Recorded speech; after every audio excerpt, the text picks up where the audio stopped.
Testemunhos para ministros e obreiros evangélicos. Capítulo 1. A Igreja de Cristo. O objeto de seu supremo cuidado. Melbourne, Austrália, 23 de dezembro de 1892. Queridos irmãos da Associação Geral, testifico aos meus irmãos e irmãs que a Igreja de Cristo, por débil e defeituosa que seja, é o único objeto sobre a terra a que ele confere sua suprema atenção. Enquanto a todos dirige o convite para irem a ele e serem salvos, comissiona seus anjos para prestar divino auxílio a toda a alma que a ele se achega com arrependimento e contrição, e pessoalmente, por meio de seu Espírito Santo, está no meio de sua Igreja. Se tu, Senhor, observares as iniquidades, ó Senhor, quem subsistirá? Mas contigo está o perdão para que sejas temido. Aguardo ao Senhor, a minha alma o aguarda e espero na sua palavra. A minha alma anseia pelo Senhor mais do que os guardas pelo romper da manhã. Espere Israel no Senhor, porque no Senhor há misericórdia, e nele há abundante redenção. E ele remirá Israel de todas as suas iniquidades. Ó ministros e toda a Igreja, sejam estas as expressões que, brotando do coração, correspondam à grande bondade e amor de Deus para conosco, como um povo e a cada um de nós individualmente. Espere Israel no Senhor, desde agora e para sempre. Vós que assistes na casa do Senhor, nos átrios da casa de nosso Deus, louvai ao Senhor, porque o Senhor é bom. Cantai louvores ao seu nome, porque é agradável. Porque o Senhor escolheu para si a Jacó, e a Israel para seu tesouro peculiar. Porque eu conheço que o Senhor é grande, e que o nosso Deus está acima de todos os deuses. Considerai, meus irmãos e irmãs, que o Senhor tem um povo escolhido, a sua Igreja, para ser sua propriedade, sua própria fortaleza, que ele também, num mundo contaminado pelo pecado e rebelde, e determinou que nenhuma autoridade nela se conhecesse, lei alguma fosse por ela reconhecida, a não serem as suas próprias. Satanás tem uma grande confederação que é sua Igreja. Cristo a denomina sinagoga de Satanás, porque seus membros são filhos do pecado. Os membros da Igreja de Satanás têm estado sempre a trabalhar para inutilizar a lei divina e estabelecer confusão entre o bem e o mal. Satanás trabalha com grande poder nos filhos da desobediência, e por meio deles a fim de exaltar a traição e a apostasia como se fosse verdade e lealdade. E na presente época, o poder de sua inspiração satânica está movimentando as forças vivas para promover a grande rebelião contra Deus iniciada no céu. Distinções claras e determinadas. Na época atual, a Igreja precisa vestir suas belas vestes. Cristo, justiça nossa. Há distinções claras e precisas a serem restauradas e expostas ao mundo, exaltando-se acima de tudo os mandamentos de Deus e a fé de Jesus. A beleza da santidade deve aparecer em seu brilho natural, em contraste com a deformidade e trevas dos que são desleais, daqueles que se revoltam contra a lei de Deus. Assim, reconhecem a Deus e a sua lei, fundamento de seu governo no céu e em todos os seus domínios terrestres. Sua autoridade deve ser conservada distinta e clara perante o mundo, e não ser reconhecida lei alguma que esteja em oposição às leis de Jeová. Se em desafio às disposições divinas for permitido ao mundo influenciar nossas decisões ou ações, o propósito de Deus será frustrado. Se a Igreja vacilar aqui, por mais especioso que seja o pretexto apresentado para tal, contra ela haverá registrada nos livros do céu uma quebra da mais sagrada confiança, uma traição ao reino de Cristo. A Igreja tem que manter seus princípios perante todo o universo celeste e os reinos deste mundo, de maneira firme e decidida. Uma inabalável fidelidade na manutenção da honra e da santidade da lei de Deus despertará a atenção e a admiração do mundo, e muitos, pelas boas obras que contemplarem, serão levados a glorificar nosso Pai Celestial. Os que são leais e verdadeiros são portadores de credenciais do céu e não dos potentados da terra. Todos os homens saberão quem são os escolhidos e fiéis discípulos de Cristo, e os conhecerão quando forem coroados e glorificados, como hão de ser os que honraram a Deus e a quem Ele honrou, tornando-os possuidores de um peso eterno de glória. O Senhor proveu a sua igreja de capacidade e bênçãos para que apresentasse ao mundo uma imagem de sua própria suficiência e nele se completasse como uma contínua representação de outro mundo, eterno, onde há leis mais elevadas que as terrestres. Sua igreja deve ser um templo construído segundo a semelhança divina, e o anjo arquiteto trouxe do céu a sua vara de ouro para medir, a fim de que cada pedra seja lavrada e ajustada pela medida divina, e polida para brilhar como um emblema do céu, irradiando em todas as direções os refulgentes e luminosos raios do sol da justiça. A igreja há de ser alimentada com o maná do céu e guardada unicamente sob a proteção de sua graça. Vestida com a completa armadura de luz e justiça, ela entra em seu conflito final. A escória material imprestável será consumida, e a influência da verdade testifica ao mundo de seu caráter santificador e enobrecedor. Experiências divinas. O Senhor Jesus está provando os corações humanos por meio da concessão de sua misericórdia e graça abundantes. Está efetuando transformações tão admiráveis que Satanás, com toda a sua vanglória de triunfo, com toda a sua confederação para o mal, reunida contra Deus e contra as leis de seu governo, fica a olhá-las como a uma fortaleza, inexpugnável aos seus sofismas e enganos. São para ele um mistério incompreensível.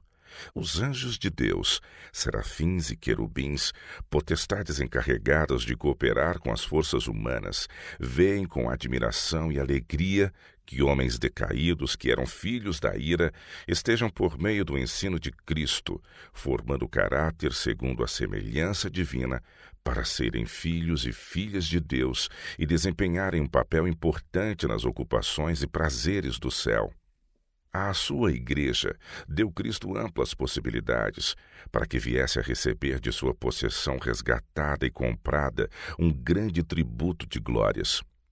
A igreja, revestida da justiça de Cristo, é sua depositária, na qual as riquezas de sua misericórdia, amor e graça se hão de por fim revelar plenamente.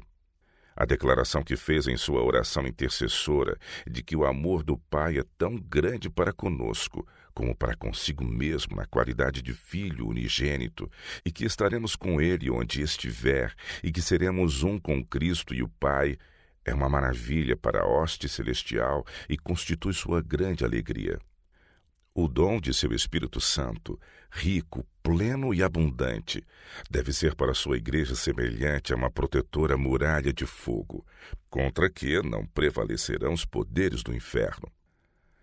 Na imaculada pureza e perfeição de seu povo, Cristo vê a recompensa de todos os seus sofrimentos, humilhação e amor, e como suplemento de sua glória, sendo ele o grande centro de que irradia toda a glória. Bem-aventurados aqueles que são chamados à ceia das bodas do Cordeiro. A Igreja, a propriedade de Deus. A Igreja é a propriedade de Deus, e Deus constantemente dela se lembra ao estar ela no mundo, sujeita às tentações de Satanás. Cristo nunca se esquece dos dias de sua humilhação. Passadas as cenas de sua humilhação, Jesus nada perdeu de sua humanidade. Tem o mesmo amor terno e compassivo e sempre se compadece dos ais humanos. Sempre tenha em mente que foi um varão de dores, familiarizado com a tristeza. Não se esquece do povo que representa, que se está esforçando por manter a sua espezinhada lei. Sabe que o mundo que o odiou, odeia-os também. Embora Jesus Cristo tenha entrado nos céus, ainda há uma corrente viva que liga os seus crentes ao seu próprio coração de infinito amor. O mais humilde e fraco é ligado intimamente ao seu coração por um elo de simpatia. Nunca se esquece ele de que é o nosso representante, de que tem a nossa natureza. Jesus vê na terra a sua igreja verdadeira, cuja maior ambição é com ele cooperar na grande obra de salvar almas. Ouve-lhes as orações apresentadas em contrição e poder, e a onipotência não lhes pode resistir aos rogos para a salvação de qualquer membro provado e tentado do corpo de Cristo. Visto que temos um grande sumo sacerdote, Jesus, Filho de Deus, que penetrou nos céus, retenhamos firmemente a nossa confissão. Porque não temos um sumo sacerdote que não possa compadecer-se das nossas fraquezas, porém um que, como nós, em tudo foi tentado, mas sem pecado. Cheguemos, pois, com confiança ao trono da graça, para que possamos alcançar misericórdia e achar graça, a fim de sermos ajudados em tempo oportuno. Jesus sempre vive para interceder por nós, por nosso Redentor, que bênçãos não poderá o verdadeiro crente receber. A igreja, prestes a entrar no seu mais duro conflito, será para Deus o objeto mais querido na terra. A confederação do mal será estimulada com poder de baixo e Satanás lançará todo o opróbrio possível sobre os escolhidos que ele não pode enganar e iludir com suas invenções e falsidades satânicas. Mas, exaltado a príncipe salvador, para dar a Israel o arrependimento e a remissão dos pecados, fechará Cristo, nosso representante, cabeça, o coração, ou encolherá sua mão ou falsificará sua promessa? Não, nunca, nunca. Identificado com sua igreja. Deus tem uma igreja, um povo escolhido. E pudessem todos ver como eu tenho visto, quão intimamente Cristo se identifica com seu povo, não se ouviria uma mensagem como essa que denuncia a igreja como Babilônia. Deus tem um povo que é seu coobreiro, e este tem avançado direito, tendo em vista a sua glória. Ouve a oração de nosso representante nos céus. Pai, aqueles que me deste, quero que onde eu estiver, também eles estejam comigo, para que vejam a minha glória. Oh, como o chefe divino almejava ter sua igreja consigo! Com ele haviam comungado com seus sofrimentos de humilhação, e é a sua mais elevada alegria tê-los consigo, para serem participantes de sua glória. Cristo reclama o privilégio de ter sua igreja consigo. Quero que onde eu estiver, também eles estejam comigo. Tê-los consigo está de acordo com o concerto da promessa e o pacto feito com seu Pai. Reverentemente apresenta a ele, no trono da graça, a consumada redenção para seu povo. O arco da promessa circunda nosso substituto e penhor ao lançar sua amorável petição. Pai, aqueles que me deste, quero que onde eu estiver, também eles estejam comigo, para que vejam a minha glória. Contemplaremos o Rei em sua beleza e a igreja será glorificada. Como Davi, podemos agora orar. Já é tempo de operares, ó Senhor, pois eles têm quebrantado a tua lei. Têm os homens prosseguido na desobediência à lei de Deus até alcançarem um grau de insolência sem paralelo. Os homens estão se educando na desobediência e apressadamente se aproximam do limite da paciência e do amor de Deus, e Deus certamente intervirá. Certamente ele vindicará sua honra e reprimirá a iniquidade prevalecente. Será o povo que guarda o mandamento de Deus arrastado na iniquidade dominante?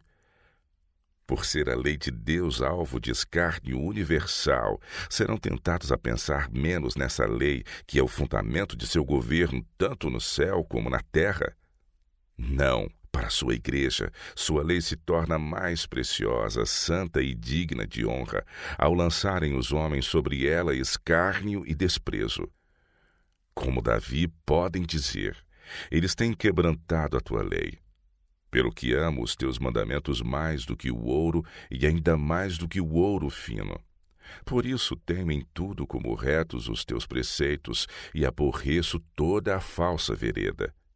A igreja militante não é agora a igreja triunfante, mas Deus a ama e descreve pelo profeta como ele se opõe e resiste a Satanás, que veste os filhos de Deus nos trajes mais negros e corruptos e pleiteia o privilégio de destruí-los. Os anjos de Deus protegiam-nos dos assaltos do inimigo. Diz o profeta: e me mostrou o sumo sacerdote Josué, o qual estava diante do anjo do Senhor. E Satanás estava à sua mão direita para se lhe opor. Mas o Senhor disse a Satanás: o Senhor te repreende, ó Satanás. Sim, o Senhor que escolheu Jerusalém te repreende. Não é este um tição tirado do fogo? Ora, Josué, vestido de vestidos sujos, estava diante do anjo. Então, falando, ordenou aos que estavam diante dele, dizendo: tirai-lhe estes vestidos sujos. E a ele lhe disse: eis que tenho feito com que passe de ti a tua iniquidade, e te vestirei de vestidos novos. E disse eu: ponham-lhe uma mitra limpa sobre a sua cabeça. E puseram uma mitra limpa sobre a sua cabeça e o vestiram de vestidos. E o anjo do Senhor estava ali. E o anjo do Senhor protestou a Josué, dizendo: assim diz o Senhor dos Exércitos: se andares nos meus caminhos e observares as minhas ordenanças, também tu julgarás a minha casa, e também guardarás os meus átrios, e te darei lugar entre os que estão aqui. Mestres que devem ser evitados. Quando homens se levantam pretendendo ter uma mensagem de Deus, mas em vez de combaterem contra os principados e potestades e os príncipes das trevas deste mundo, eles formam um falso esquadrão, virando as armas de guerra contra a igreja militante, tende medo deles, não possuem as credenciais divinas. Deus não lhes deu tal responsabilidade no trabalho. Eles desejam derrubar aquilo que Deus deseja restaurar pela mensagem de Laodiceia. Ele só fere para poder curar e não para fazer perecer. O Senhor não confere a nenhum homem uma mensagem que desanimará e desacoroçoará a igreja. Ele reprova, censura, castiga, mas é apenas para poder restaurar e aprovar afinal. Quanto se alegrou meu coração com o relatório da Associação Geral de que muitos corações foram abrandados e conquistados, que muitos fizeram humildes confissões e removeram da porta do coração o entulho que conserva fora o Salvador.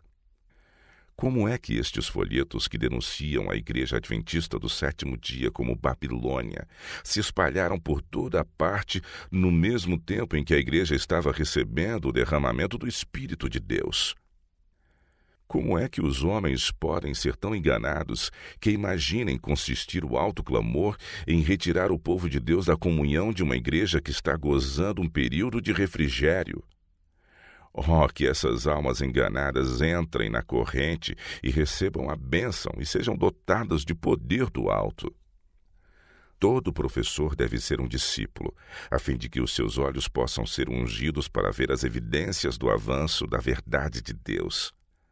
Se quiser comunicar luz aos outros, devem os raios do sol da justiça brilhar em seu próprio coração. The Review and Herald, 18 de fevereiro de 1890. Organização e desenvolvimento. Já faz 40 anos que foi introduzida a organização entre nós como um povo. Fiz parte daqueles que tiveram experiência ao estabelecê-la desde o princípio. Conheço as dificuldades que tiveram de ser enfrentadas, os males que ela se destina a corrigir. E tenho notado sua influência em relação com o crescimento da causa. Na fase inicial da obra, Deus nos deu luz especial sobre este ponto e esta luz, juntamente com as lições que a experiência nos ensinou, deveria ser tida em cuidadosa consideração. Desde o início, nossa obra teve caráter empreendedor.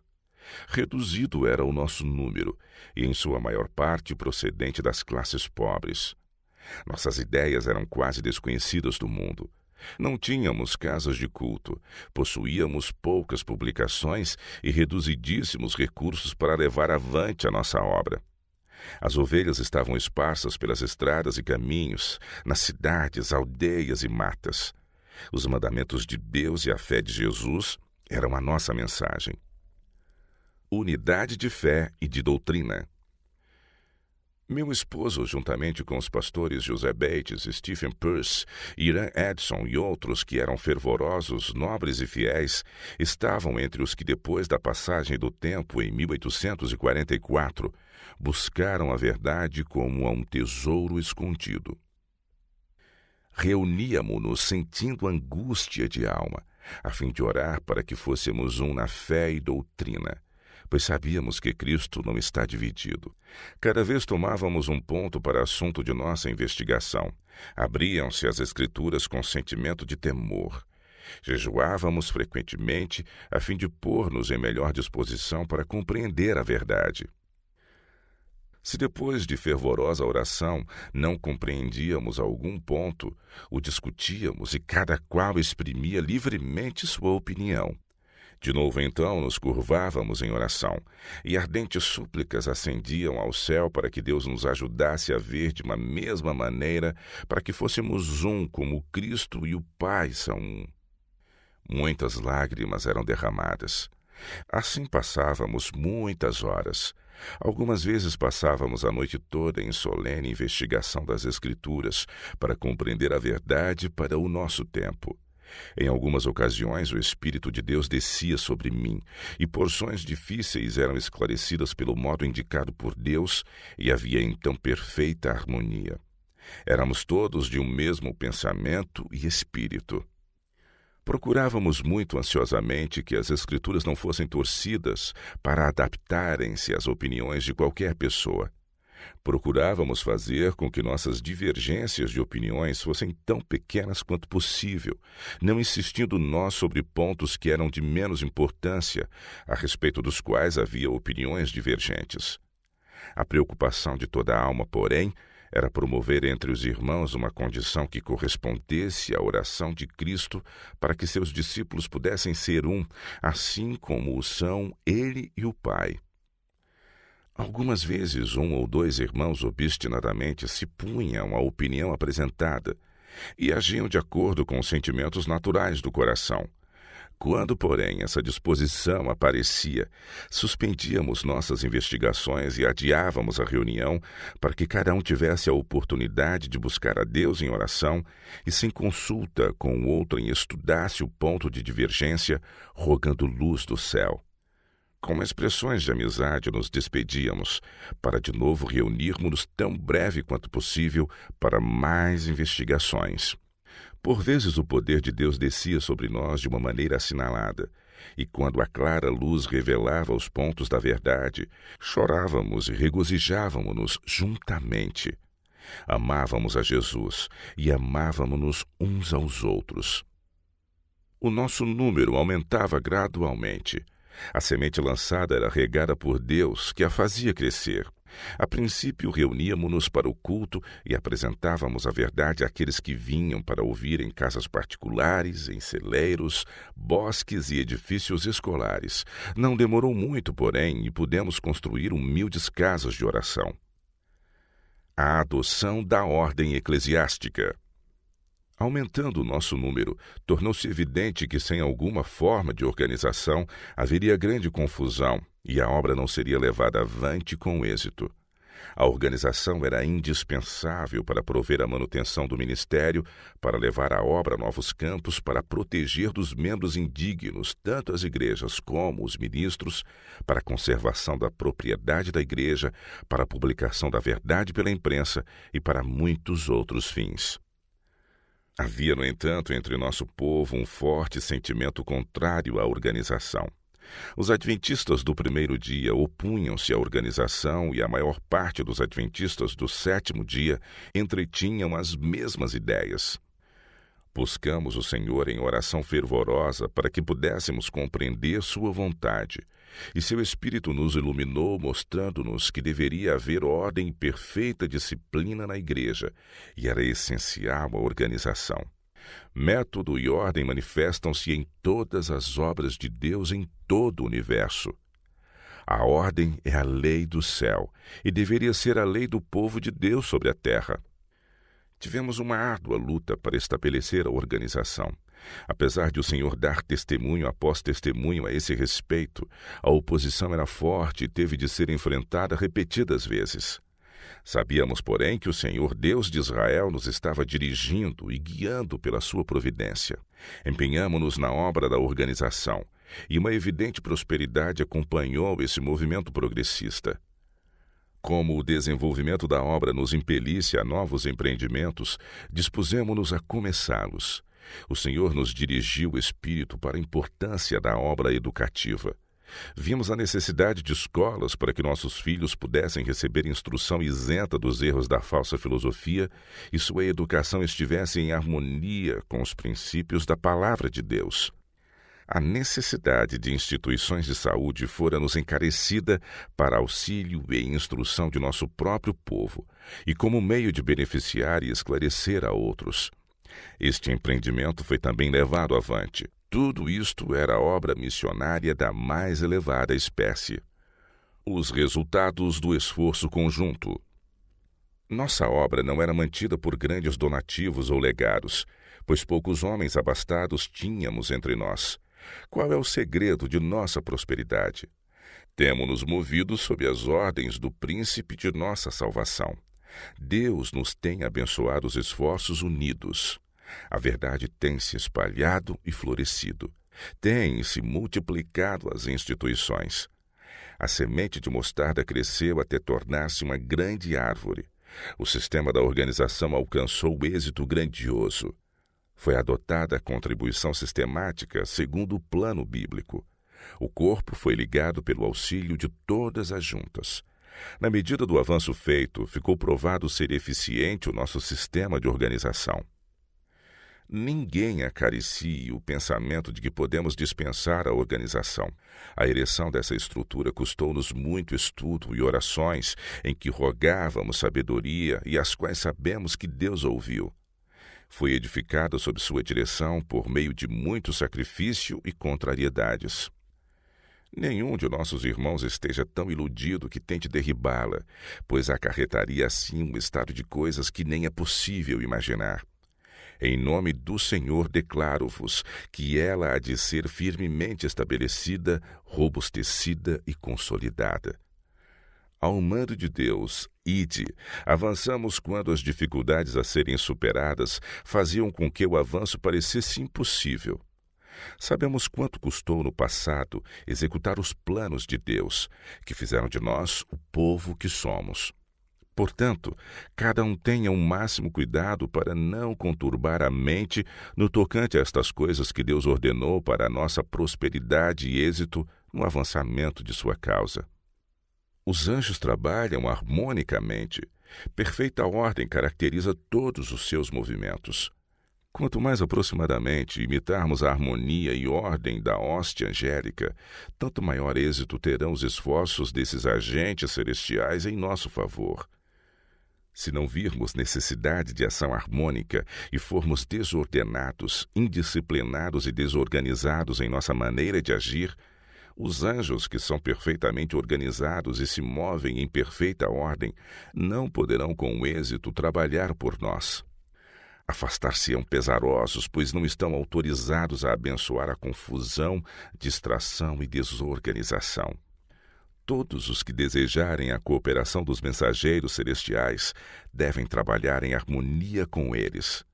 Os que receberam a unção do céu, em todos os seus esforços acoroçoarão a ordem, a disciplina e a unidade de ação, e então os anjos de Deus poderão cooperar com eles. Mas nunca, jamais esses mensageiros celestes sancionarão a irregularidade, a desorganização e a desordem. Todos estes males são o resultado dos esforços de Satanás para enfraquecer-nos as forças, destruir-nos a coragem e evitar a ação bem-sucedida. Satanás bem sabe que o sucesso apenas pode acompanhar a ação ordenada e harmoniosa. Bem sabe que tudo que se relaciona com o céu se acha em perfeita ordem, e sujeição e disciplina perfeita caracterizam os movimentos da hoste angélica. Ele estuda e faz esforços para levar os cristãos professos o mais longe possível da disposição ordenada por Deus. Portanto, engana até o povo professo de Deus e faz-lhes crer que a ordem e a disciplina são inimigas da espiritualidade, que a única segurança para eles consiste em seguir cada qual seu próprio rumo e, de maneira especial, permanecer separado das corporações de cristãos que andam unidos e trabalham para estabelecer a disciplina e a harmonia de ação. Todos os esforços feitos para se estabelecer a ordem são considerados perigosos, tidos como uma restrição da legítima liberdade, e por isso são temidos como se fossem um arremedo do papado. Estas dedicadas almas consideram virtude o jactar-se de sua liberdade de pensar e agir independentemente. Não atendem a nenhum parecer de outrem. Não se deixam ensinar por quem quer que seja. Foi-me mostrado que a obra especial de Satanás é introduzir os homens a crer que Deus lhes ordena agirem por si mesmos e escolherem seu próprio caminho independentemente de seus irmãos. Responsabilidade individual e unidade cristã. Deus está guiando um povo do mundo para exaltar a plataforma da verdade eterna, os mandamentos de Deus e a fé de Jesus. Disciplinará e habilitará seu povo. Eles não estarão em divergência, um crendo uma coisa e outro tendo fé e opiniões inteiramente opostas e movendo-se cada qual independentemente do conjunto. Pela diversidade dos dons e governos que ele pôs em sua igreja, todos alcançarão a unidade da fé. Se alguém forma seu próprio conceito no tocante à verdade bíblica, sem atender à opinião de seus irmãos, e justifica seu procedimento alegando que tem o direito de pensar livremente, impondo suas ideias então aos outros, como poderá cumprir a oração de Cristo? E se outro e outro ainda se levantam, cada qual afirmando seu direito de crer e falar o que lhe aprouver, sem atentar para a fé comum, onde estará aquela concórdia que existia entre Cristo e seu Pai e para cuja existência entre seus irmãos Cristo orou? Posto que tenhamos uma obra individual e individual responsabilidade perante Deus, não devemos seguir nosso próprio critério independentemente, sem tomar em consideração as opiniões e sentimentos de nossos irmãos, pois tal proceder acarretaria desordem na igreja. É dever dos ministros respeitarem o discernimento de seus irmãos, mas suas relações mútuas, assim como as doutrinas que ensinam, deveriam ser submetidas à prova da lei e do testemunho. Se então os corações forem dóceis, não haverá divisão entre nós. Alguns se inclinam a ser desordenados e apartam-se dos grandes marcos da fé, mas Deus está atuando em seus ministros para que sejam um na doutrina e no espírito. É necessário que nossa unidade hoje seja de caráter tal que resista à prova. Temos muitas lições para aprender e muitíssimas para desaprender. Tão somente Deus e o céu são infalíveis. Quem acha que nunca terá de abandonar uma opinião formada e nunca terá ocasião de mudar de critério, será decepcionado. Enquanto nos apegarmos obstinadamente às nossas próprias ideias e opiniões, não poderemos ter a unidade pela qual Cristo orou. Quando um irmão recebe nova luz sobre as Escrituras, deve expor francamente sua maneira de entender e todo ministro deve investigar as Escrituras com espírito de singeleza, a fim de ver se os pontos apresentados podem ser corroborados pela palavra inspirada. E ao servo do Senhor não convém contender, mas sim ser manso para com todos, apto para ensinar, sofredor, instruindo com mansidão os que resistem, a ver se porventura Deus lhes dará arrependimento para conhecerem a verdade. 2 Timóteo capítulo 2, versos 24 e 25. Que coisas Deus tem feito! Passando em revista a nossa história, percorrendo todos os passos de nosso progresso até o estado atual, posso dizer: louvado seja Deus! Quando vejo o que Deus tem executado, encho-me de admiração por Cristo e de confiança nele como dirigente. Nada temos a recear no futuro, a não ser que nos esqueçamos do caminho pelo qual Deus nos tem conduzido. Somos agora um povo forte se pomos nossa confiança no Senhor, pois estamos a tratar com as poderosas verdades da Palavra de Deus. Tudo temos que agradecer. Se andamos na luz, como resplandece ela sobre nós, procedente dos vivos oráculos divinos, teremos grandes responsabilidades, correspondentes à grande luz a nós conferida por Deus. Temos muitos deveres a cumprir, porque fomos feitos depositários da verdade sagrada, a ser dada ao mundo em toda a sua beleza e glória. Somos devedores a Deus por todas as regalias que Ele nos confiou para embelezarmos a verdade com a santidade de nosso caráter e comunicarmos a mensagem de exortação, consolo, esperança e amor àqueles que estão nas trevas do erro e pecado. Graças a Deus pelo que já tem sido feito no sentido de prover aos nossos jovens recursos para a educação religiosa e intelectual. Muitos têm sido instruídos para desempenhar uma parte nos vários ramos da obra, não somente na América, mas nos campos estrangeiros. O prelo tem fornecido a literatura que difunde extensamente o conhecimento da verdade. Todos os donativos que, quais regatos, têm avolumado ao afluxo das contribuições, devem ser para nós justo motivo de gratidão a Deus. Temos hoje um exército de jovens que, se for convenientemente dirigido e animado, muito poderá fazer. Necessitamos de que nossos filhos creiam a verdade. Desejamos que sejam abençoados por Deus. Queremos que desempenhem uma parte em bem organizados planos para auxiliarem outros jovens. Sejam eles de tal maneira preparados que possam corretamente representar a verdade, dando a razão da esperança que neles há e honrando a Deus em qualquer ramo da obra para que estiverem habilitados. Como discípulos de Cristo, temos o dever de difundir a luz que sabemos faltar ao mundo. Que o povo de Deus enriqueça em boas obras, reparta de boa mente e seja comunicável, que entesoure para si mesmo um bom fundamento para o futuro, para que possa alcançar a vida eterna. 1 Timóteo capítulo 6, versos 18 e 19. A igreja remanescente não é Babilônia. Muito me entristecia ao ler o folheto publicado pelo irmão S. e pelos que com ele se associam na obra que está fazendo. Sem meu consentimento, têm eles feito seleções dos testemunhos e as inseriram no folheto que publicaram para dar a aparência de que meus escritos apoiam e aprovam a posição que advogam. Ao fazê-lo, fazem o que nem é justo nem correto. Ao tomarem desautorizadas liberdades, apresentam ao povo uma teoria que engana e destrói.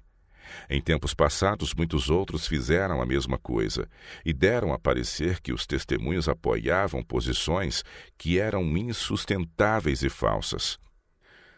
Tenho recebido luz no sentido de que a posição assumida pelo irmão S. e seus simpatizantes não é verdadeira, mas um dos eis aqui e eis ali que caracterizam os dias em que vivemos. Como exemplo da maneira em que o irmão S. compilou este folheto, relatarei o seguinte incidente. Escrevi uma carta particular a um de nossos ministros, e de maneira bondosa, pensando que isso seria um auxílio ao irmão S., esse irmão lhe enviou uma cópia dela. Mas em vez de a considerar como uma questão para o seu auxílio pessoal, ele imprime porções dela num panfleto como testemunho não publicado para apoiar a posição que ele assumira. É isso honroso?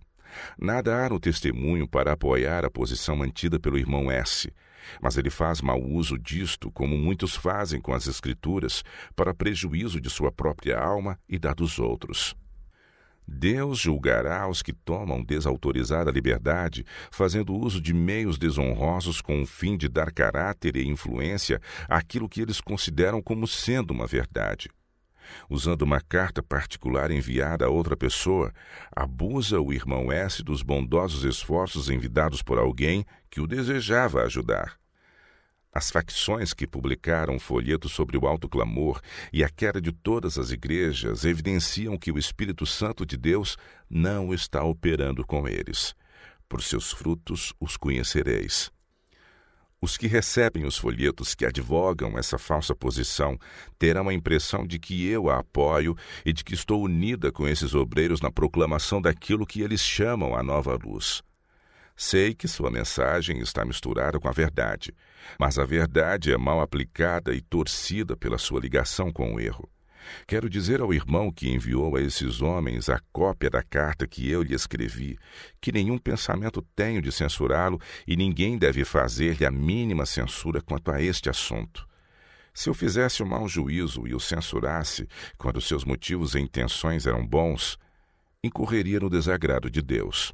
Se o irmão que ele desejou ajudar tomou liberdades e traiu a sua confiança, não censure a si mesmo, nem se aflija pelos resultados da infidelidade dele. Instrução aos discípulos. Questões há nos testemunhos escritos que não são para o mundo em geral, mas para os filhos de Deus crentes, e não é próprio tornar públicos para o mundo instruções, advertências, reprovações ou conselhos dessa espécie. O Redentor do mundo, o enviado de Deus, o maior mestre que os filhos dos homens já conheceram, apresentou algumas questões instrutivas não para o mundo, mas somente para os seus discípulos. Embora tivesse mensagens destinadas às grandes multidões que o acompanhavam, também tinha alguma luz e instrução especial a comunicar aos seus seguidores, as quais não comunicava à grande congregação, visto que elas nem seriam por ela compreendidas nem apreciadas. Enviou seus discípulos a pregar, e ao voltarem de seu primeiro trabalho missionário e terem várias experiências a relatar quanto ao seu êxito na pregação do Evangelho do Reino de Deus, ele lhes disse: Vinde vós aqui à parte a um lugar deserto e repousai um pouco. Num lugar de reclusão, comunicou Jesus a seus discípulos as instruções, conselhos, avisos e correções que ele viu serem necessários na sua espécie de trabalho. Mas a instrução que então lhes deu não devia ser lançada a esmo ao grupo promíscuo, pois suas palavras se destinavam apenas aos seus discípulos. Em várias ocasiões em que o Senhor operara obras de cura, ordenou ele àqueles a quem abençoara que a ninguém contassem o que fizera. Devem eles ter ouvido suas exortações, reconhecido que Cristo não exigira levianamente silêncio de sua parte, mas tinha uma razão para sua ordem, e de modo algum deviam ter desrespeitado o seu expresso desejo. Deveria ter-lhe sido suficiente saber que ele desejava que observassem o seu próprio conselho e que tinha boas razões para seu premente pedido. Sabia o Senhor que, ao curar o enfermo, ao operar milagres para restaurar a vista dos cegos e para a purificação do leproso, punha em perigo sua própria vida. Pois, se os sacerdotes e príncipes não aceitassem as evidências de sua missão divina que ele lhes deu, haveriam de interpretar mal, dizer falsidades e contra ele fazer acusações. É verdade que ele fez abertamente muitos milagres, contudo, em muitos casos, pediu que aqueles a quem abençoara a ninguém contassem o que por eles fizera. Ao se levantar o preconceito, ao serem alimentados a inveja e o ciúme, e seu caminho embargado, abandonou as cidades e foi à procura dos que ouviriam a verdade que ele veio transmitir e a apreciariam. Achou o Senhor Jesus necessário esclarecer muitas coisas aos discípulos, coisas essas que ele não revelou às multidões. Tornou-lhes claramente manifestas as razões do ódio demonstrado para com eles pelos escribas, fariseus e sacerdotes, e lhes falou de seu sofrimento, traição e morte. Mas para o mundo não tornou tão claras essas questões. Tinha advertências a dar a seus seguidores, e diante deles desdobrou os tristes acontecimentos que haviam de ocorrer, e o que eles deviam esperar. deu a seus seguidores preciosa instrução que até nem mesmo eles compreenderam senão depois de sua morte, ressurreição e ascensão. Ao ser o Espírito Santo derramado sobre eles, foram-lhes todas essas coisas trazidas à lembrança, tudo o que ele lhes dissera. Traição da confiança. Era uma traição da sagrada confiança tomar aquilo que Jesus determinara que fosse conservado em segredo e publicá-lo aos outros, trazendo sobre a causa da verdade vitupério e prejuízo. O Senhor deu a seu povo apropriadas mensagens de advertência, repreensão, conselho e instrução. Mas não é próprio tirar essas mensagens de sua conexão e pô-las onde pareçam reforçar mensagens do erro. No folheto publicado pelo irmão S. e seus companheiros, ele acusou a Igreja de Deus de ser Babilônia e insiste em que haja uma separação da Igreja. Esta é uma obra que não é honrosa nem justa. Compondo aquele folheto, serviram-se de meu nome e de meus escritos para apoio do que eu desaprovo e denuncio como erro. O povo a quem esse folheto chegar às mãos acusar-me-á a mim da responsabilidade dessa falsa atitude, quando ela é completamente contrária aos ensinos de meus escritos e da luz que Deus me deu. Não hesito em dizer que os que insistem nessa obra estão muito enganados. Uma falsa mensagem. Desde anos tenho apresentado meu testemunho dizendo que, em surgindo quaisquer pessoas pretendendo possuir grande luz, e não obstante advogando a demolição daquilo que o Senhor, por seus agentes humanos, tem estado a edificar, acham-se eles muito enganados e não trabalham em cooperação com Cristo. Aqueles que afirmam que as igrejas adventistas do sétimo dia constituem Babilônia ou qualquer parte de Babilônia, deveriam antes ficar em casa. Que eles se detenham e considerem qual é a mensagem que deve ser pregada presentemente. Em vez de trabalhar com meios divinos para preparar um povo que subsista no dia do Senhor, eles se puseram ao lado daquele que é um acusador dos irmãos, que os acusa dia e noite perante Deus. Agentes satânicos têm vindo das profundezas, inspirando os homens a unir-se numa confederação do mal, para perturbarem e atormentarem o povo de Deus, causando-lhe grande aflição. O mundo todo há de ser excitado à inimizade contra os adventistas do sétimo dia, porque eles não rendem homenagem ao papado, honrando o domingo, instituição desse poder anticristão. É desígnio de Satanás fazer com que eles sejam exterminados da terra, a fim de que não seja contestada sua supremacia no mundo. As acusações de Satanás. Ao profeta foi apresentada a cena da acusação feita por Satanás. Diz ele: E me mostrou o sumo sacerdote Josué, o qual estava diante do anjo do Senhor, e Satanás estava à sua mão direita para se lhe opor. Jesus é o nosso grande sumo sacerdote no céu. E que faz ele? Faz intercessão e expiação por seu povo que nele crê. Pela sua justiça imputada, são aceitos por Deus como sendo aqueles que estão manifestando ao mundo que reconhecem a fidelidade a Deus, observando todos os seus mandamentos. Satanás está cheio de maligno ódio contra eles, e para com eles manifesta o mesmo espírito que manifestou para com Jesus Cristo quando este estava na terra. Quando Jesus estava perante Pilatos, o governador romano procurou soltá-lo e desejou que o povo escolhesse libertar Jesus da prova pela qual estava prestes a passar.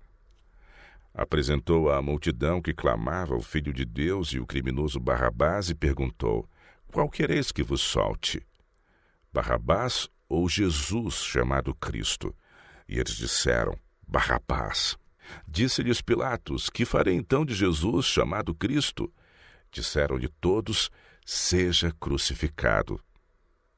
O mundo foi instigado pela inimizade de Satanás, e quando lhe pediram que escolhesse entre o Filho de Deus e o criminoso Barrabás, escolheram um ladrão em vez de a Jesus.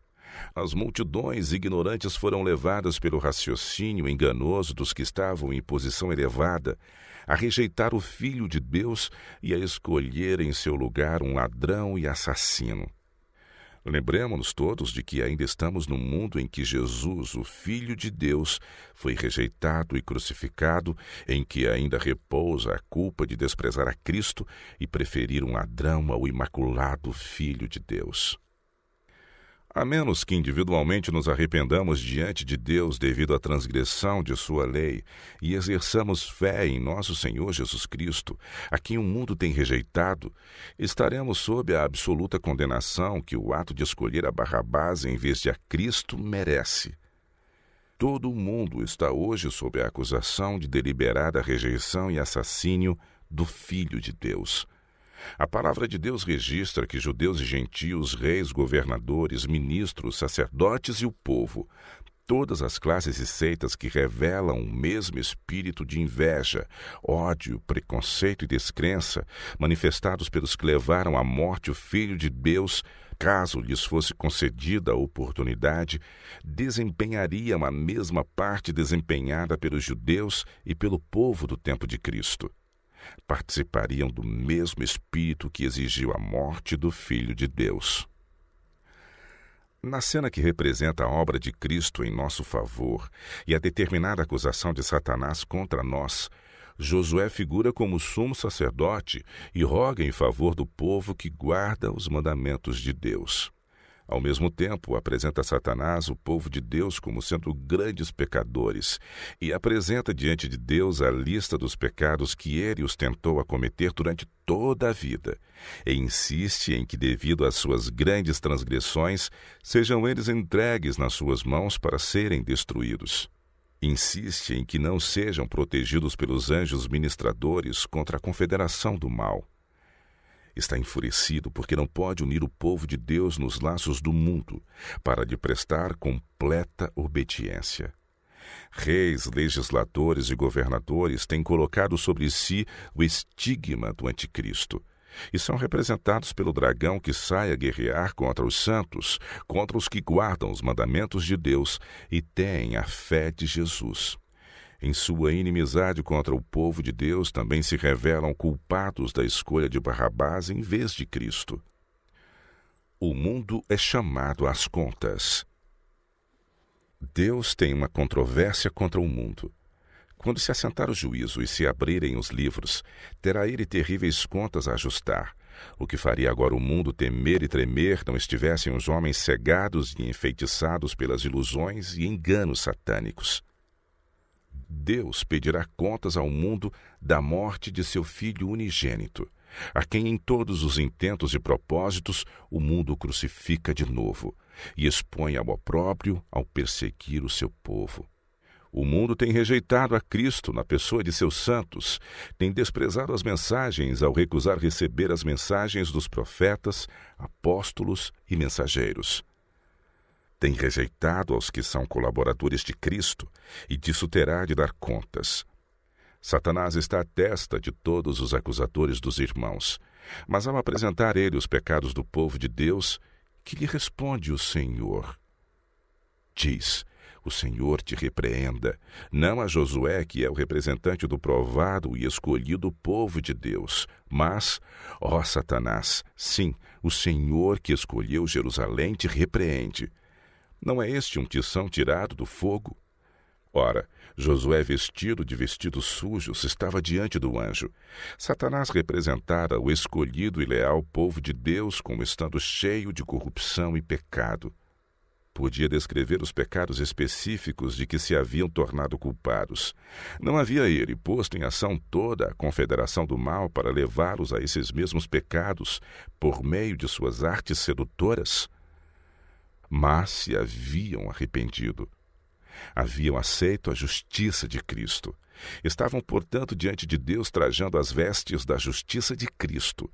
E então, falando, ordenou aos que estavam diante dele, dizendo: tirai-lhe estes vestidos sujos. E a ele lhe disse: eis que tenho feito com que passe de ti a tua iniquidade, e te vestirei de vestidos novos. Todo o pecado de que haviam sido culpados estava perdoado, e eles estavam diante de Deus como escolhidos e verdadeiros, como inocentes, como perfeitos, como se nunca tivessem pecado. A palavra encorajadora. E disse eu: ponham-lhe uma mitra limpa sobre a sua cabeça. E puseram os anjos de Deus uma mitra limpa sobre a sua cabeça, e o vestiram de vestidos. E o anjo do Senhor, Jesus, seu Redentor, estava ali.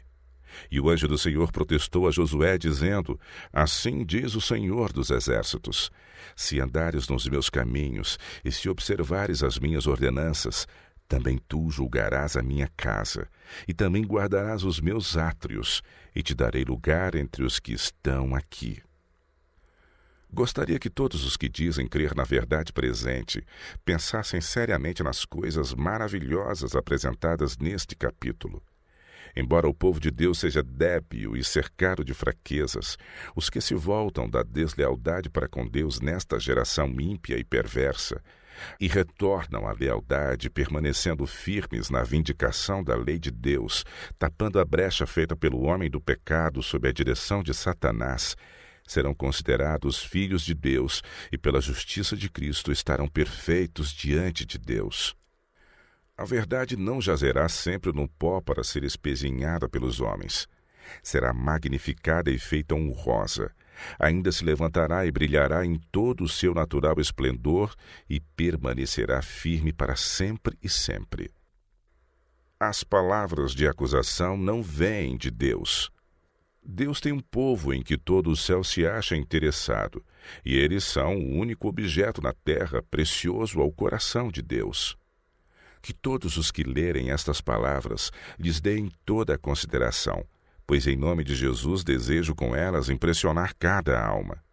Quando se levanta alguém de nosso meio ou fora de nós, tendo a preocupação de proclamar uma mensagem que declare que o povo de Deus pertence ao número dos de Babilônia e que pretenda que o alto clamor é um chamado para sair dela, podereis saber que esse tal não é portador da mensagem de verdade. Não o recebais, não lhe desejeis bom êxito, pois Deus não falou por ele, nem lhe confiou uma mensagem, mas ele correu antes de ser enviado. A mensagem contida no folheto intitulado Alto Clamor é um engano. Semelhantes mensagens hão de apresentar-se, e delas será declarado serem enviadas de Deus, mas tal declaração será falsa, pois não estão cheias de luz, mas de trevas. Surgirão mensagens de acusação contra o povo de Deus, imitando a obra feita por Satanás em acusar o povo de Deus. E estas mensagens serão proclamadas na mesma ocasião em que Deus diz a seu povo: levanta-te, resplandece, porque já vem a tua luz e a glória do Senhor vai nascendo sobre ti. Porque eis que as trevas cobriram a terra e a escuridão os povos. Mas sobre ti o Senhor virá surgindo, e a sua glória se verá sobre ti. Uma obra de engano. Ver-se-á que estes que proclamam mensagens falsas não terão um alto senso de honra e integridade. Enganarão o povo e porão de mistura com o erro os testemunhos da irmã White, servindo-se de seu nome para dar influência à sua obra. Escolhem dos testemunhos certos trechos que acham que podem ser torcidos de modo a apoiar sua atitude e põem-nos numa moldura de falsidade, para que o seu erro tenha peso e seja aceito pelo povo. Dão falsa interpretação e aplicam mal o que Deus deu à igreja para advertir, aconselhar, reprovar, confortar e animar os que constituirão o povo remanescente de Deus. Os que acolhem os testemunhos como a mensagem de Deus são por eles abençoados e auxiliados, mas os que os fragmentam simplesmente para apoiar alguma teoria ou ideia pessoal, para defender um procedimento errado, não serão abençoados e beneficiados por aquilo que ensinam. Pretender que a Igreja Adventista do Sétimo Dia seja a Babilônia é fazer a mesma declaração que faz Satanás, que é um acusador dos irmãos, acusando-os dia e noite perante Deus. Por esse mau emprego dos testemunhos, almas são levadas à perplexidade, porque não podem compreender a relação dos testemunhos para com a atitude assumida pelos que se acham no erro, pois Deus deseja que os testemunhos estejam sempre emoldurados na verdade. Os que advogam o erro dirão: o Senhor diz, quando o Senhor não falou. Testificam em favor da falsidade e não da verdade. Se os que têm proclamado a mensagem de ser a Igreja Babilônia tivessem empregado o dinheiro gasto na publicação e circulação desse erro, em edificar em vez de demolir, teriam tornado evidente serem eles o povo que Deus está guiando. Há uma grande obra a ser feita no mundo, uma grande obra a ser feita nos campos estrangeiros. Têm de ser estabelecidas escolas para que a mocidade, as crianças e os de idade madura possam ser educados o mais rápido possível para entrar nos campos missionários. Há necessidade não só de ministros para campos estrangeiros, mas de sábios, judiciosos obreiros de todas as espécies. De todas as partes do mundo soa o clamor macedônico: passa e ajuda-nos. Recaindo sobre nós, como recai toda a responsabilidade de ir e pregar o Evangelho a toda a criatura, grande é a necessidade de homens e recursos, e Satanás opera de todos os modos concebíveis para deter os meios e impedir os homens de se empenharem na obra que deveriam estar fazendo. O dinheiro que deveria ser empregado em fazer a boa obra de construir casas de adoração e estabelecer escolas com o fim de educar obreiros para o campo missionário, preparar moços e moças, habilitando-os a sair e trabalhar pacientemente, inteligentemente, com toda a perseverança, a fim de que sejam agentes por meio dos quais possa ser preparado um povo que subsista no grande dia de Deus. Esse dinheiro é desviado de seu curso de utilidade e bênção para um curso de dano e maldição. O grande dia de Deus está prestes a nos sobrevir e se apressa muito. E há uma grande obra a fazer, e esta deve ser feita com rapidez. Mas vemos que, em meio ao trabalho que deve ser feito, há os que, professando crer na verdade presente, não sabem como gastar os meios que lhes são confiados, e, devido à falta de um coração manso e humilde, não veem quão grande é a obra a fazer. Todos os que aprendem de Jesus serão cooperadores de Deus. Mas os que saem a proclamar erros, despendendo tempo e dinheiro num trabalho vão, colocam sobre os verdadeiros obreiros que estão em novos campos crescente responsabilidade, pois em vez de dedicarem seu tempo a advogar a verdade, são obrigados a anular a obra daqueles que estão proclamando falsidades e pretendendo ter a mensagem do céu.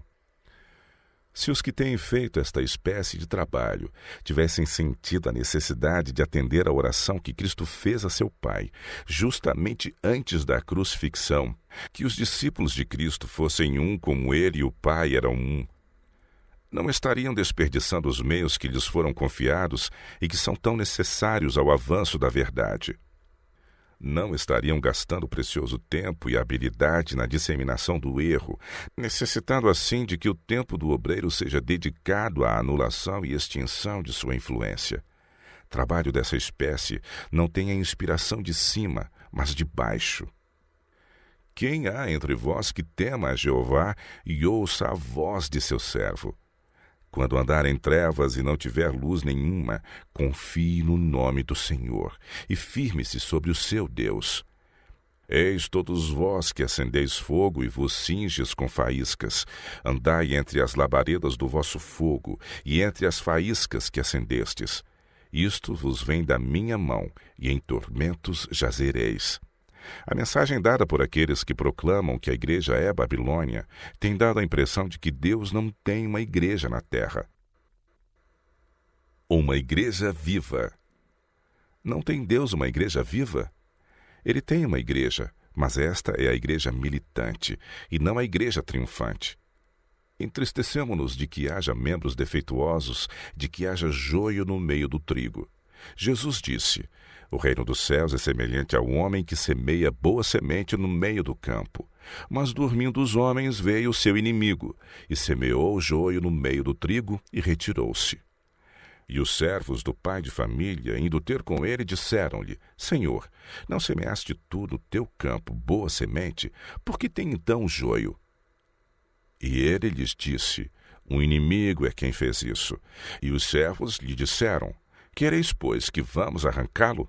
Porém ele lhes disse: não, para que ao colher o joio não arranqueis também o trigo com ele. Deixai crescer ambos juntos até a ceifa.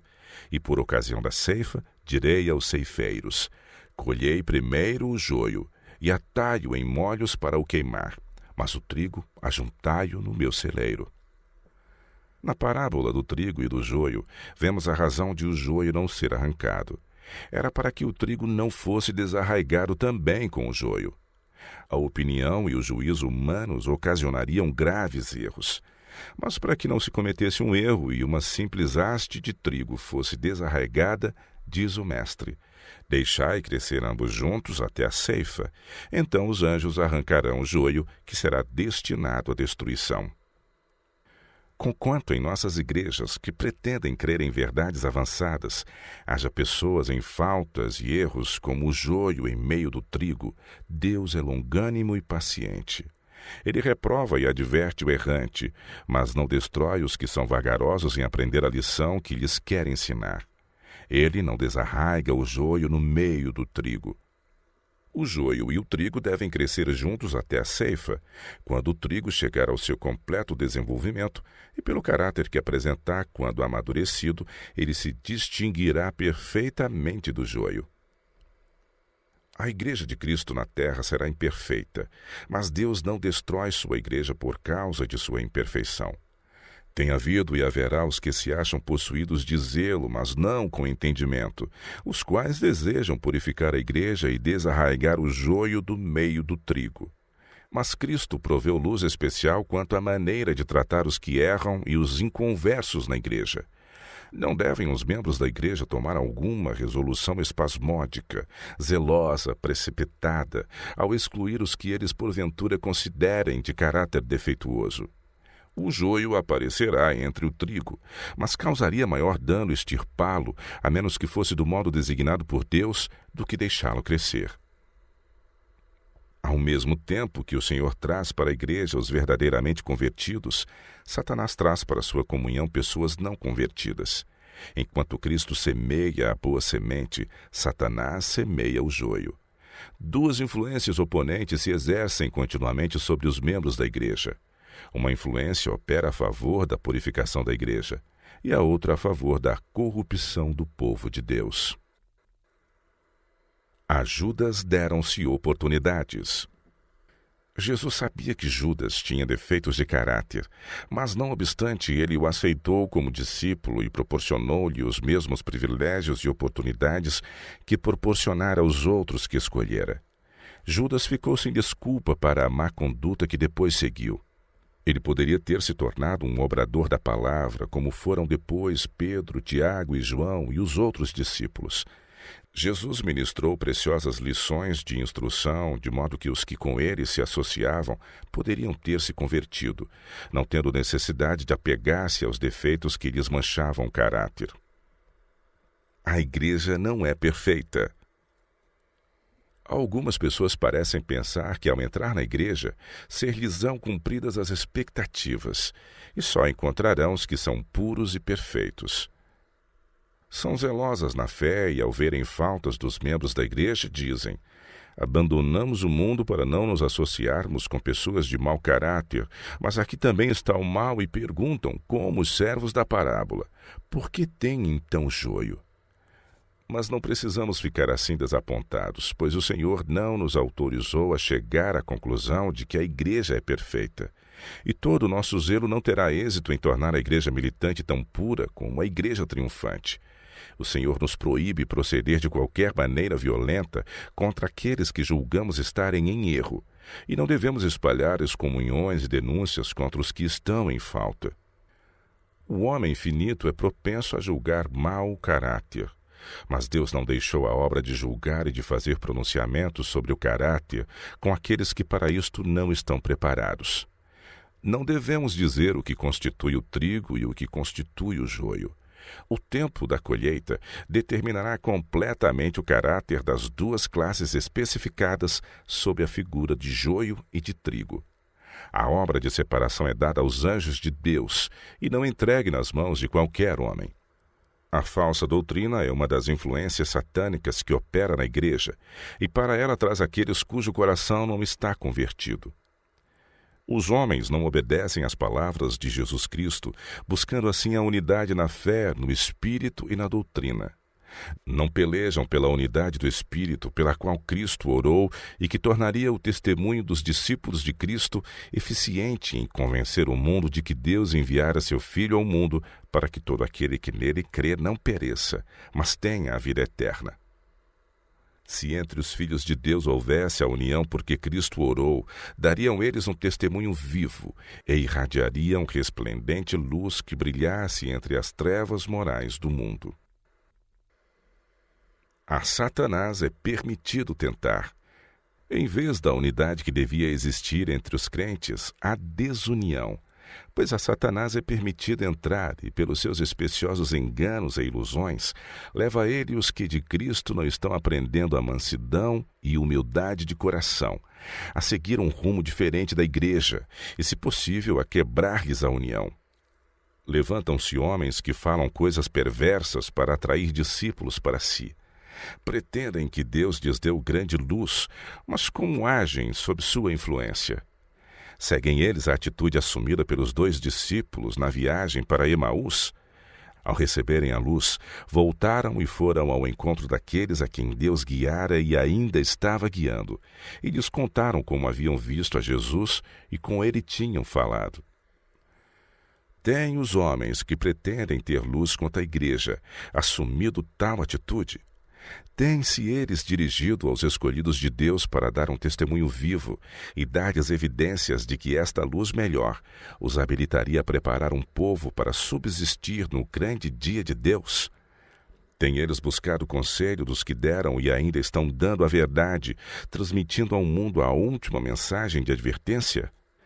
Têm-se eles aconselhado com os que têm tido profunda experiência nas coisas de Deus? Por que esses homens, tão cheios de zelo pela causa, não estiveram presentes na reunião da Associação Geral realizada em Battle Creek, como os devotos homens estiveram em Jerusalém por ocasião do derramamento do Espírito Santo? No grande coração da obra, homens abriram seus tesouros de luz e, enquanto o Senhor derramava seu Espírito sobre o povo, receberam esses homens a unção celestial.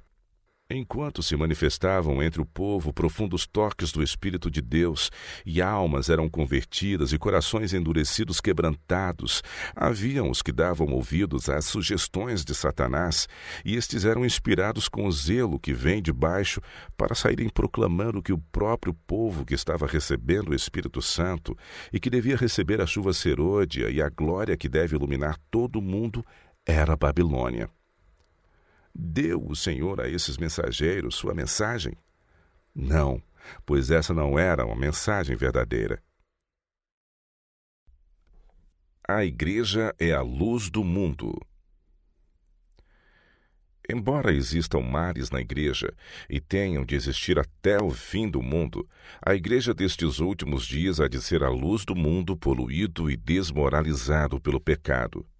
A igreja débil e defeituosa, precisando ser repreendida, advertida e aconselhada, é o único objeto na terra ao qual Cristo confere sua suprema consideração. O mundo é uma oficina em que, pela cooperação de agentes humanos e divinos, Jesus está, por sua graça e divina misericórdia, fazendo experiências em corações humanos. Os anjos ficam admirados ao ver a transformação de caráter efetuada nos que se entregam a Deus e exprimem sua alegria em cânticos de arrebatado louvor a Deus e ao Cordeiro. Eles veem os que por natureza são filhos da ira convertidos e tornando-se cooperadores de Cristo na obra de atrair almas para Deus. Veem os que estavam em trevas tornando-se luzes a brilhar em meio da noite moral desta geração ímpia e perversa. Veem-nos preparar-se por uma experiência semelhante à de Cristo, a fim de sofrer com seu Senhor e ser depois participantes com ele das glórias do céu. Deus tem na terra uma igreja que está erguendo a lei pisada a pés e apresentando aos homens o Cordeiro de Deus que tira o pecado do mundo.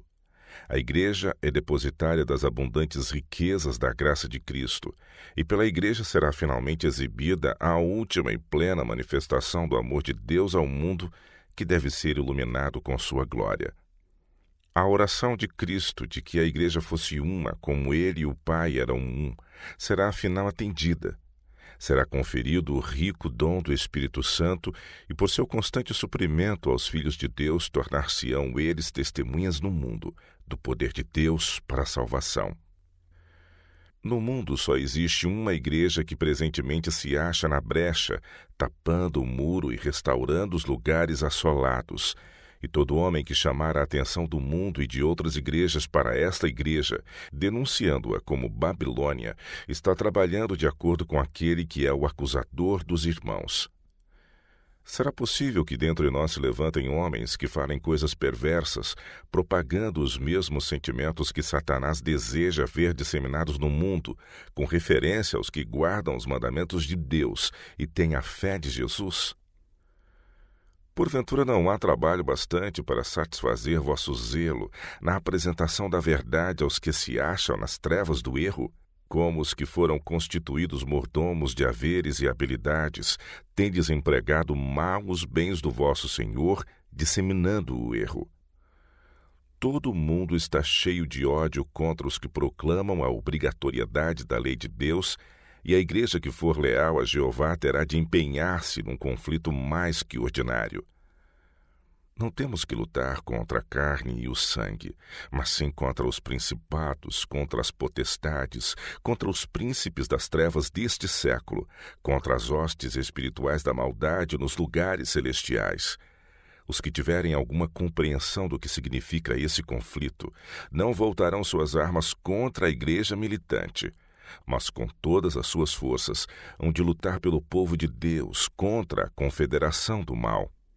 Os que se põem a proclamar uma mensagem sob sua responsabilidade pessoal e que, ao mesmo tempo que declaram ser ensinados e guiados por Deus, constituem sua obra especial derribar aquilo que Deus durante anos tem estado a erguer, não estão cumprindo a vontade de Deus.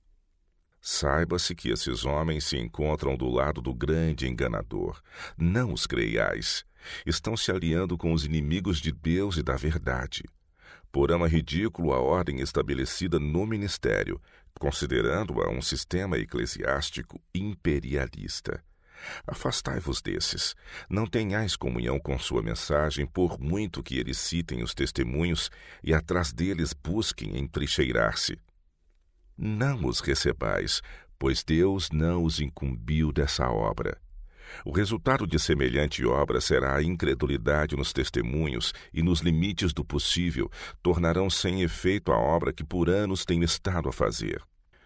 Quase toda a minha vida tem sido dedicada a esta obra, mas meu encargo muitas vezes se tem tornado mais pesado pelo surgimento de homens que saíram a proclamar uma mensagem que Deus não lhes dera. Esta classe de obreiros maus tem escolhido porções dos testemunhos e tem-nas colocado numa moldura de erro, a fim de por esse meio dar influência a seus testemunhos falsos. Quando se tornar manifesto que sua mensagem é um erro, então os testemunhos postos na companhia do erro participam da mesma condenação. E o povo do mundo que não sabe que os testemunhos citados são extratos de cartas particulares, usadas sem meu consentimento, apresenta essa matéria como evidência de que minha obra não é de Deus, nem é verdadeira, mas falsa. Os que assim trazem má fama sobre a obra de Deus terão de responder perante ele pela obra que estão fazendo. Um ministério divinamente designado. Deus tem uma igreja e ela tem um ministério designado por ele. E ele mesmo deu uns para apóstolos e outros para profetas e outros para evangelistas, outros para pastores e doutores, querendo o aperfeiçoamento dos santos para a obra do ministério, para a edificação do corpo de Cristo, até que todos cheguemos à unidade da fé e ao conhecimento do Filho de Deus, a varão perfeito, à medida da estatura completa de Cristo. Para que não sejamos mais meninos inconstantes, levados em roda por todo o vento de doutrina, pelo engano dos homens que com astúcia enganam fraudulosamente. Antes, seguindo a verdade em caridade, cresçamos em tudo naquele que é a cabeça, Cristo. O Senhor tem seus agentes designados, e uma igreja que tem sobrevivido a perseguições, conflitos e trevas. Jesus amou a igreja, e por ela se deu a si mesmo, e ele a há de aperfeiçoar, refinar, enobrecer e elevar, de maneira que ela fique firme em meio das corruptoras influências deste mundo. Homens designados por Deus foram escolhidos para vigiar com zeloso cuidado, com vigilante perseverança, a fim de que a igreja não seja subvertida pelos malignos ardis de Satanás, mas que ela esteja no mundo para promover a glória de Deus entre os homens. Sempre haverá conflitos ferozes entre a igreja e o mundo. Mente entrará em contato com mente, princípio com princípio, a verdade com o erro. Mas na crise que em breve há de culminar e que já começou, os homens de experiência devem fazer a obra que Deus lhes designou e velar pelas almas como os que têm de dar contas.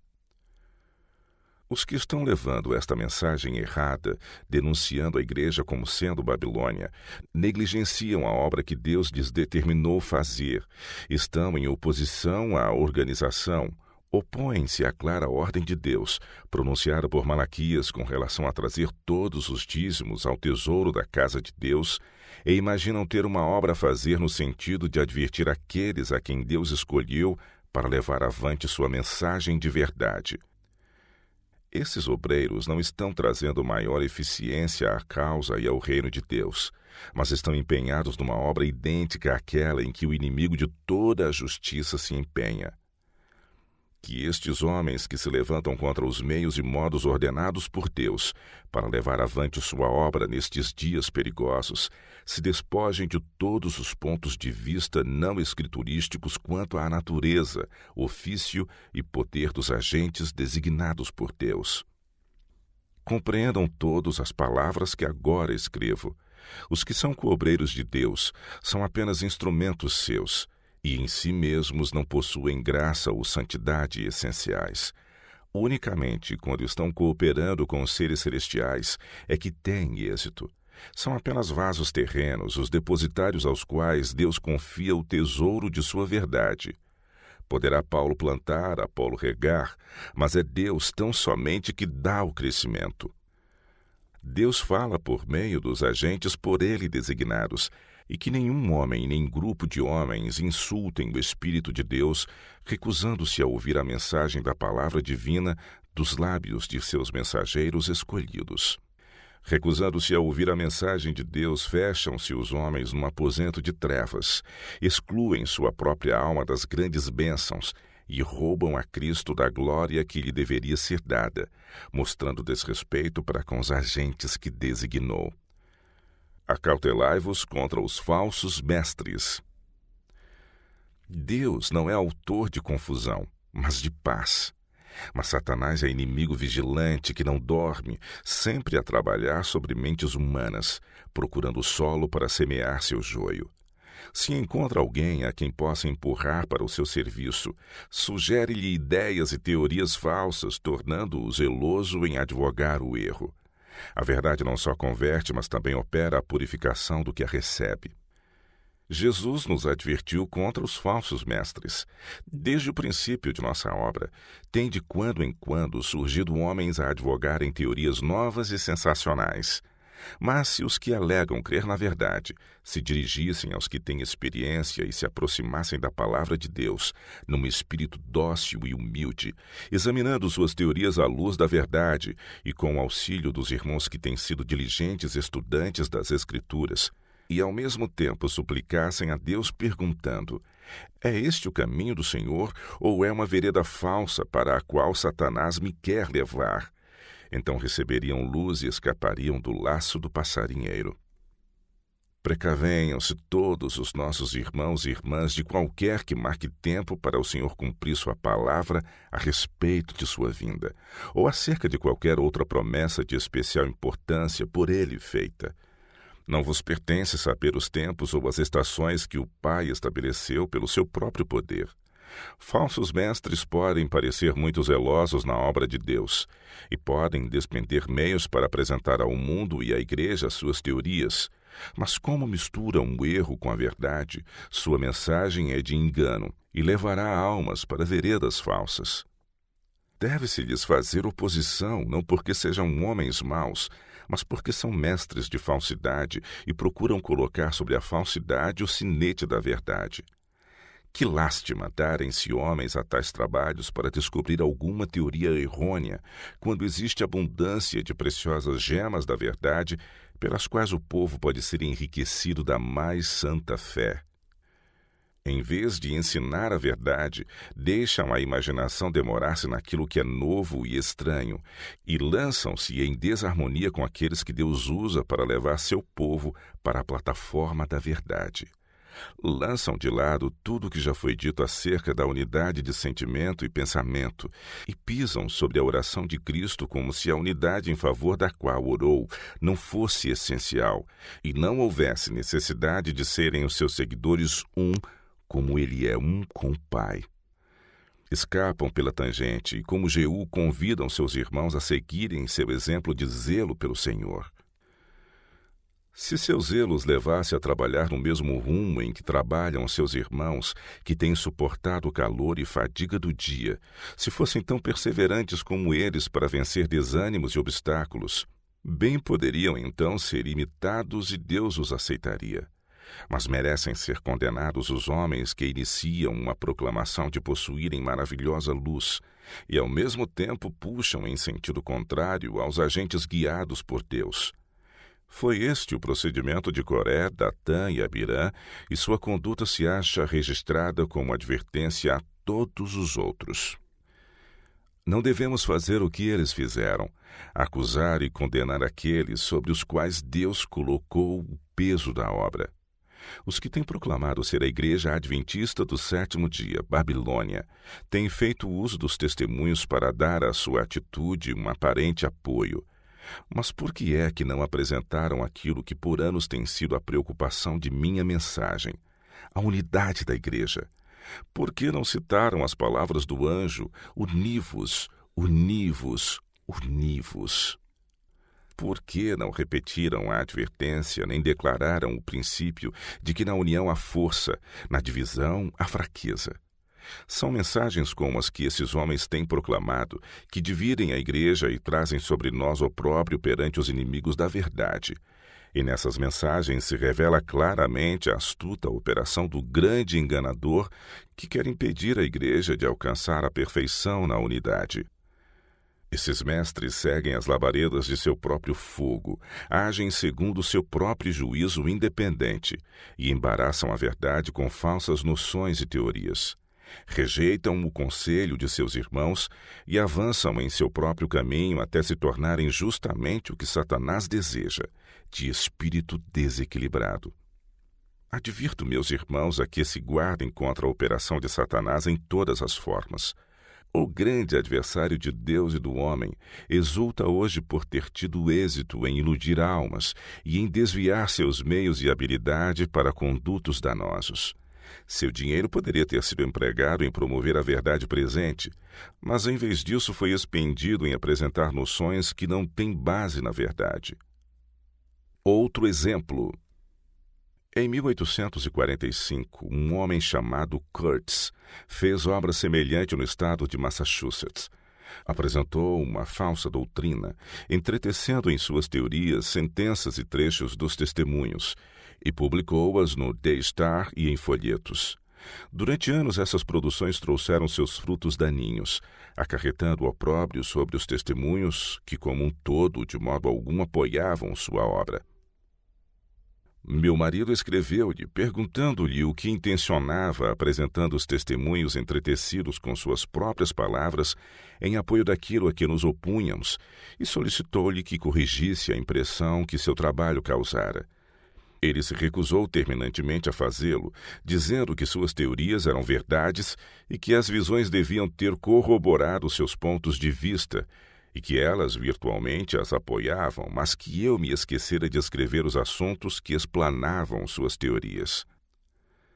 Sempre, desde o princípio da obra, tem surgido um após outro para efetuar essa espécie de trabalho, e eu tenho tido de dar-me ao incômodo e incorrer nas despesas de contradizer essas falsidades. Eles têm publicado suas teorias e iludido muitas almas, mas que Deus guarde as ovelhas do seu pasto. Insto com os que professam crer na verdade que andem em união com os irmãos. Não procureis dar ao mundo ocasião de dizer que somos extremistas, que somos desunidos, que um ensina uma coisa e outro outra. Evitai a dissensão, esteja cada qual em guarda, e seja cuidadoso a fim de que seja encontrado na brecha para restaurar a ruptura, em vez de se colocar junto do muro a procurar fazer uma brecha. Sejam todos cuidadosos para não clamarem contra o único povo que está cumprindo a descrição dada do povo remanescente, que guarda os mandamentos de Deus e tem a fé de Jesus, e que exalta a norma de justiça nestes últimos dias. Deus tem um povo distinto, uma igreja na terra inferior a nenhuma outra, mas a todas superior em seus recursos para ensinar a verdade, para vindicar a lei de Deus. Tem Deus agentes divinamente designados, homens a quem Ele está guiando, que suportaram o calor e a fadiga do dia, que cooperam com os instrumentos celestiais para promoverem o reino de Cristo em nosso mundo. Unam-se todos a esses agentes escolhidos e sejam afinal encontrados entre os que têm a paciência dos santos, guardam os mandamentos de Deus e têm a fé de Jesus. A carta. O que segue é a carta enviada ao irmão S., Napier, Nova Zelândia, 23 de março de 1893. Prezado irmão S., dirijo-vos algumas linhas. Não estou em harmonia com a posição que o irmão adotou, pois me foi mostrado pelo Senhor que justamente tal posição assumirão os que laboram em erro. Paulo nos deu advertências a esse respeito, mas o Espírito expressamente diz que nos últimos tempos apostatarão alguns da fé, dando ouvidos a espíritos enganadores e a doutrinas de demônios. Meu irmão, soube que estás assumindo a posição de que a Igreja Adventista do Sétimo Dia é Babilônia e de que todos os que se querem salvar devem sair dela. Não sois o único homem que o diabo tem enganado nessa questão. Durante os últimos 40 anos, um homem após outro tem se levantado alegando que o Senhor o enviou com a mesma mensagem. Mas permite-me dizer-vos, como a eles tenho dito, que essa mensagem que proclamais é um dos enganos satânicos destinados a criar confusão entre as igrejas. Meu irmão, certamente estás fora do caminho. A mensagem do segundo anjo devia ir à Babilônia, às igrejas, proclamando sua queda e convidando o povo a sair dela. Essa mesma mensagem deve ser proclamada pela segunda vez. E depois destas coisas, vi descer do céu outro anjo, que tinha grande poder, e a terra foi iluminada com a sua glória. E proclamou fortemente com grande voz, dizendo: Caiu a grande Babilônia, e se tornou morada de demônios e coito de todo espírito imundo e coito de toda a ave imunda e aborrecível. Porque todas as nações beberam do vinho da ira da sua prostituição, e os reis da terra se prostituíram com ela, e os mercadores da terra se enriqueceram com a abundância de suas delícias. E ouvi outra voz do céu que dizia: Sai dela, povo meu, para que não sejas participante dos seus pecados e para que não incorras nas suas pragas, porque já os seus pecados se acumularam até ao céu, e Deus se lembrou das iniquidades dela. Meu irmão, se estás ensinando que a Igreja Adventista do Sétimo Dia é Babilônia, estás errado. Deus não vos deu nenhuma mensagem assim para proclamar.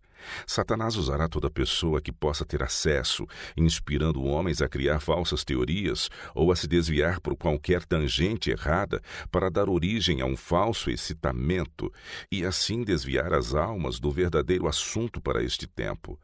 Presumo que algumas pessoas poderão ser enganadas por vossa mensagem, porque estão cheias de curiosidade e do desejo de alguma coisa nova.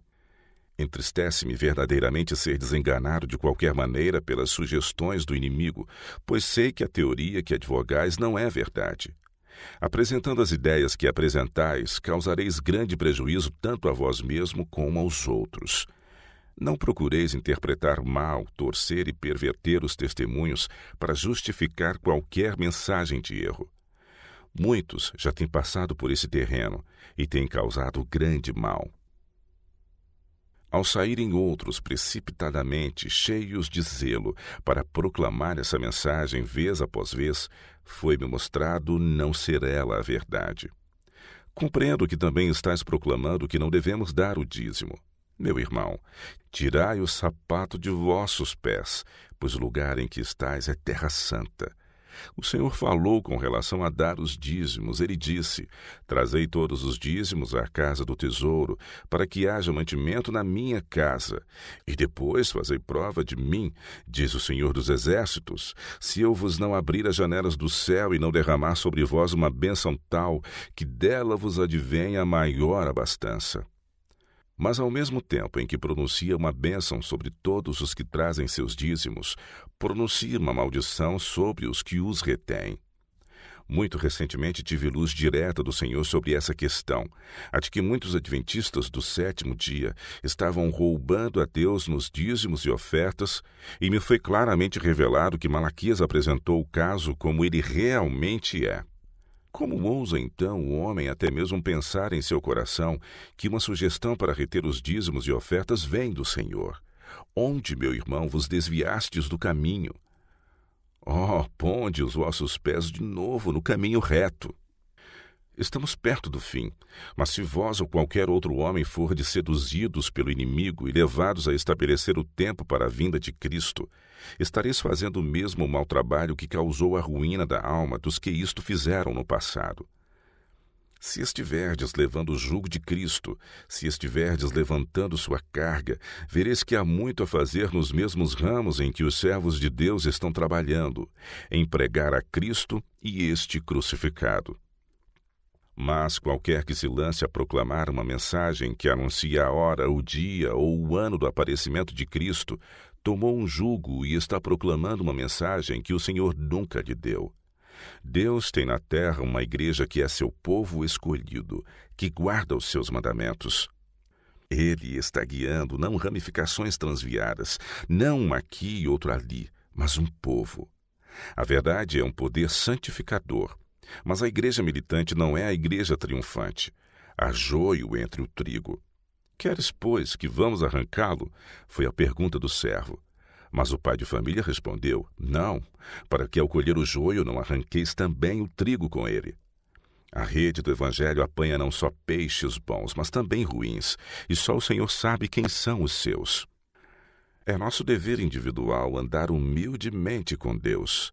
Não devemos buscar nenhuma mensagem estranha, nova. Não devemos pensar que os escolhidos de Deus que procuram andar na luz componham Babilônia. As igrejas denominacionais caídas é que são Babilônia. Babilônia tem estado a promover doutrinas venenosas, o vinho do erro. Esse vinho do erro é composto de doutrinas falsas, tais como a imortalidade natural da alma, o tormento eterno dos ímpios, a negação da existência de Cristo antes de seu nascimento em Belém, a defesa e exaltação do primeiro dia da semana acima do santo e santificado dia de Deus. Estes erros e outros semelhantes são apresentados ao mundo pelas várias igrejas, e assim se cumprem as Escrituras que dizem: porque todas as nações beberam do vinho da ira da sua prostituição. É uma ira criada por doutrinas falsas, e que quando reis e presidentes sorvem esse vinho da ira da sua prostituição, enchem-se de ódio contra os que não concordam com as heresias falsas e satânicas, que exaltam o sábado falso e levam os homens a pisarem a pés o monumento de Deus. Anjos caídos formam na terra confederações com homens maus.